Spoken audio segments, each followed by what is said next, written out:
Labas visi, šiandien Dzūkijos dujose turim Volkswagen Atlas automobilį su 3.6 FSI varikliu. Jį sumontavom Prins 2 įrangą.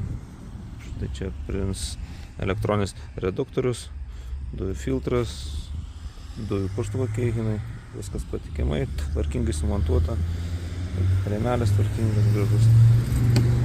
Dujų kompiuterį sumontavom štai šitoje vietoje.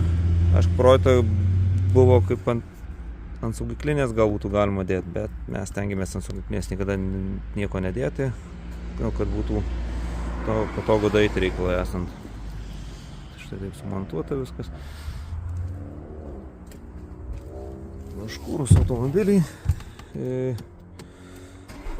Tai kai karštas, jis automatiškai iš karto jungiasi dujos. Jungiklis štai šitoje vietoje. Labai gražiai tvarkingai atrodo, įsileido, apvalus. Toks labai tinkantis toje vietoje. Tai vis lygiai tvarkingai dirba, važiuoja puikiai tikrai.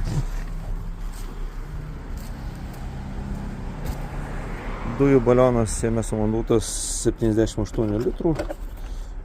Vietos generato vietoje. Užsidengia tvarkingai viskas. Jei reikia atsilinkėti nuo sėdynės, viskas be problemų. Štai taip atrodo. Taip. Užpylimas jame telpa pilnas, todėl jokių perėjimai nereikalingi. Iš karto dedam angalį, pildom, pasidaro.